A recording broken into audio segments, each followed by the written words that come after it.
el mes de noviembre vamos a tener vacunación de 12 años para arriba. ¿Qué es lo que nuestros oyentes tienen que saber, doctora Ochoa, acerca de la vacunación de adolescentes? Dejémoslo de los niños para después. Lo de adolescentes es lo que viene en el Perú en estos próximos meses. Sí, creo que esta es una noticia extraordinaria que todos los pediatras y los papás y la comunidad en general hemos estado esperando. Es bueno saber que ya se tienen los datos de los estudios de eficacia, pero hasta lo que tengo entendido solamente ha sido un anuncio por parte de la empresa BioNTech Pfizer, pero todavía no hemos visto los estudios publicados o revisados por pares, ¿no? Entonces, muy bien, como usted dice, es un paso importantísimo tener esta información para los chicos de 5 a 11. Sin embargo, lo que ya está autorizado para su uso es la vacunación en los adolescentes entre 12 y 18 años.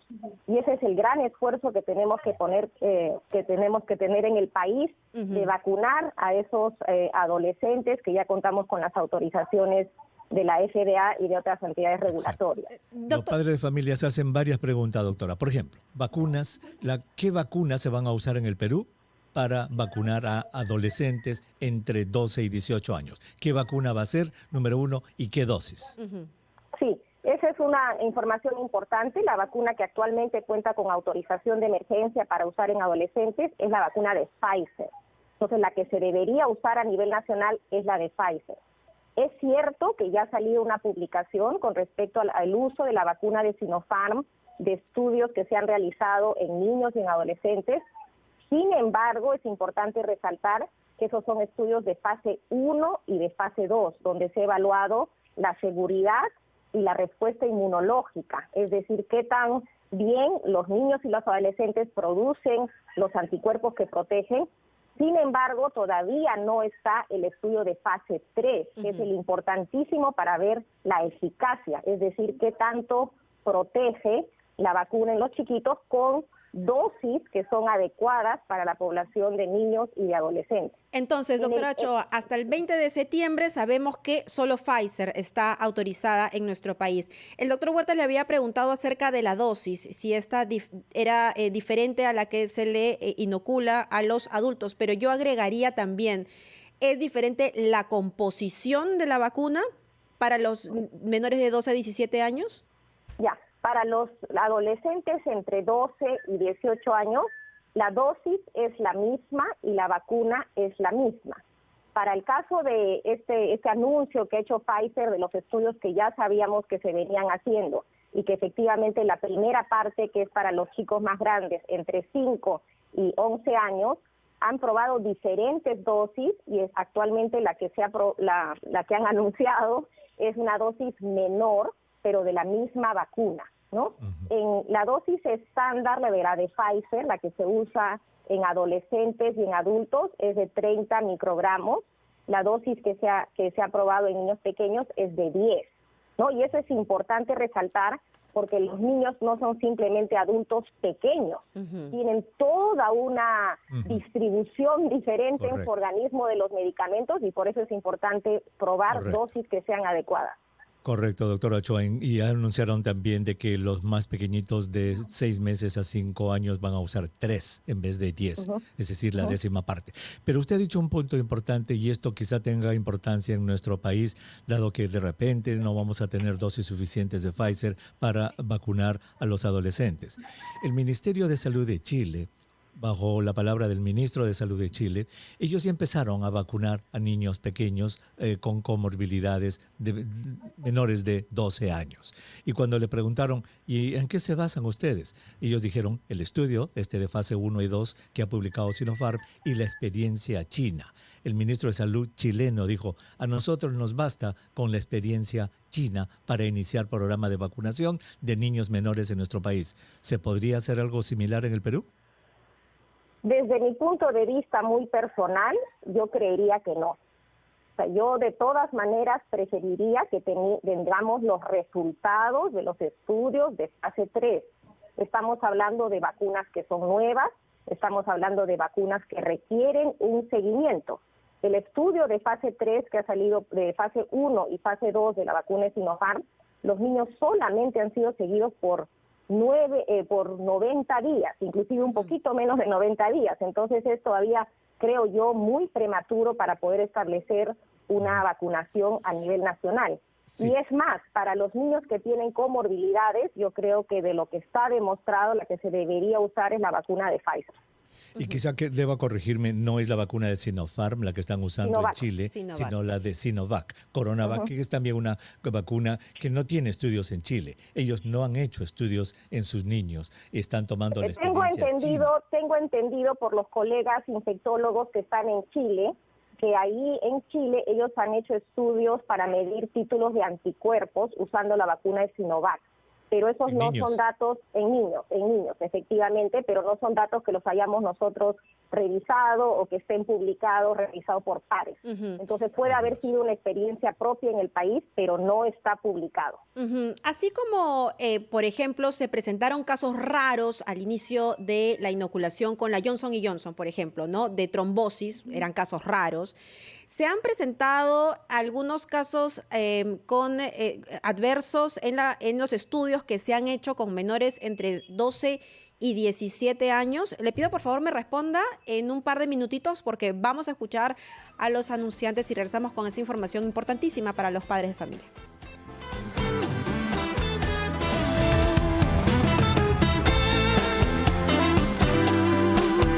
Esta conversación tan interesante que tenemos con la doctora Teresa Ochoa. Yo le había preguntado antes de ir a escuchar a nuestros anunciantes si es que en estos estudios que Pfizer había realizado en el grupo entre 12 y 17 años, pues se había visto algún efecto negativo, ya sea aislado en este grupo etario. Doctora. Sí, efectivamente. Cuando se han hecho los estudios de fase 3 en adolescentes, no se encontraron estos eventos adversos. Sin embargo, cuando se empezó a utilizar la vacuna en población adolescente, se ha reportado que los adolescentes pueden tener un evento adverso asociado a la vacunación, que es la miocarditis. Esta miocarditis es una inflamación de los músculos del corazón, que básicamente se manifiestan como dolor en el tórax, un poco de taquicardia, falta de aire, y cuando uno hace los análisis pueden haber alteraciones en las enzimas del corazón. Lo que hay que resaltar es que este es un evento raro. Los reportes iniciales indicaban que parecía un poco más frecuente, sin embargo, ahora que se están vacunando millones de adolescentes, principalmente en Estados Unidos, estas tasas han disminuido. Pero de todas maneras es una alerta, es importante saber que se va a presentar principalmente después de la segunda dosis y estos síntomas se presentan usualmente en los primeros 5 días después de la vacunación. Puede ocurrir después de la primera dosis, pero lo más frecuente es después de la segunda dosis. Y lo otro importante es que en la gran mayoría estos eventos de miocarditis son eventos leves que no requieren mayores cuidados y que también recordemos que las miocarditis son eventos que vemos con frecuencia en pediatría asociados principalmente a infecciones virales.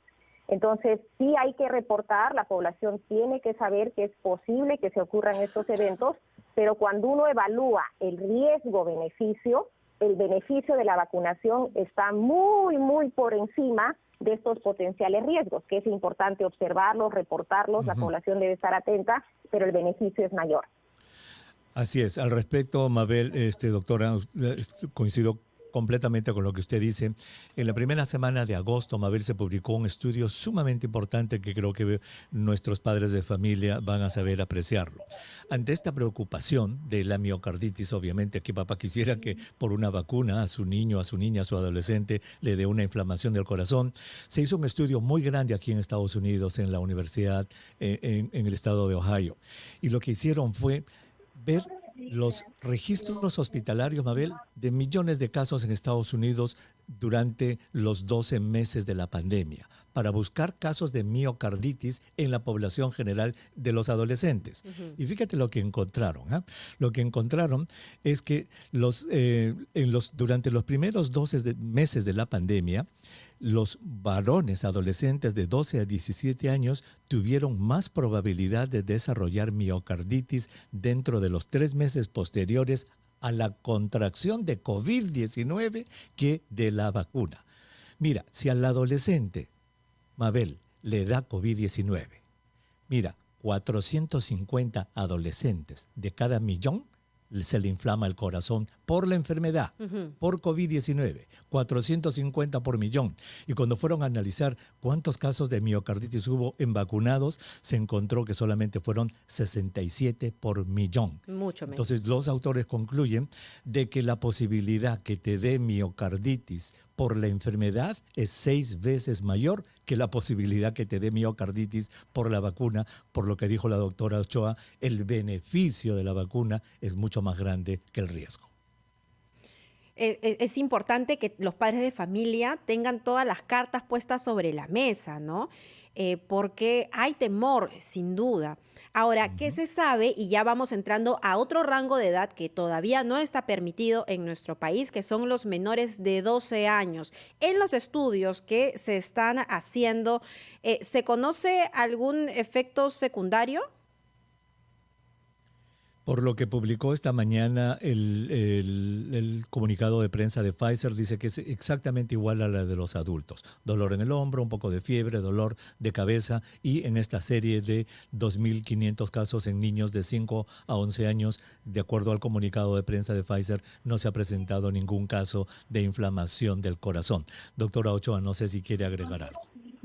No, prácticamente eso, todavía no contamos con toda la información, creo que esto es bastante prematuro, por supuesto que es alentador, pero tenemos que esperar a ver toda la información, ¿no? Sabemos que probablemente el perfil de reactogenicidad, como se ha indicado, va a ser el mismo, entonces es importante educar a los papás que se va a esperar que el niño tenga dolor en el sitio de la inyección, que pueda hacer un poco de malestar, dolor de cabeza, fiebre, pero que son los síntomas propios de la respuesta a la vacuna, ¿no? Sin embargo, tenemos que esperar a ver los datos para el tema de qué más haya reportado este estudio. Exacto. Ahora, quizá para terminar, porque ya estamos con el tiempo justito, doctora, aparte de que es importante proteger al niño, al adolescente, sabemos que ellos casi no se complican mucho, felizmente, no fallecen felizmente tanto como los adultos. Aparte de protegerlos a ellos, ¿qué otras razones se le puede dar a los padres de familia para que vacunen a sus adolescentes? Miren, es importante la protección individual del adolescente, sobre todo no solamente para protegerlo obviamente del tema del COVID, sino también para que podamos regresar con mayor tranquilidad a la semipresencialidad en los colegios, en las universidades, pero también muy importante el tener protegido a la mayor porcentaje de la población para lograr esta deseada, esperemos que así, inmunidad de rebaño. Entonces, mientras tengamos más población protegida, hay menos probabilidad de que el virus empiece a circular y permanezca en nuestra sociedad. Pero adicionalmente, recordemos que los niños también podrían llevar el virus a la casa. Entonces, no solamente es la infección propia del adolescente, sino que él puede transmitir el virus en la casa, y sobre todo es muy importante cuando tenemos dentro del hogar personas de riesgo. Y aquí quizás el llamado más importante es que tenemos todavía un porcentaje muy, muy crítico de personas mayores, de adultos mayores, personas más de 50 o con comorbilidades que no están vacunadas. Y es bueno que estemos vacunando a los adolescentes, pero no podemos enfatizar la necesidad que el resto de la población esté vacunada. O incluso a personas mayores vacunadas de riesgo, que se sabe que se pueden infectar y se pueden complicar. Y esa es una razón importante, Mabel, porque la estructura familiar de nuestro país hace que muchísimos adolescentes vivan todavía en la casa, no solamente con los papás, que pueden ser más o menos jóvenes y saludables, sino vive el abuelito, la abuelita u otros miembros de la familia que son de riesgo. Esa razón de la doctora es sumamente importante. Doctora, pues muchísimas gracias por haber estado con nosotros y ayudarnos a aclarar estos importantísimos temas. Muchísimas gracias. Muchas gracias a ustedes. Muchísimas gracias, doctora. Son las 10:29. Doctor Huerta, hace un par de semanas, un poquito más, estuvimos en Pucacuro, allá en Trompeteros, Loreto, descubriendo lo que los habitantes de ese lugar ya sabían, ¿no? El abandono del Estado. Lo subrayamos, lo pusimos en relieve para que las mismas autoridades se den cuenta de la necesidad que hay de intervenir en estos espacios. Pero lamentablemente no es necesario irse tan lejos, navegar por río, ir horas viajando por tierra.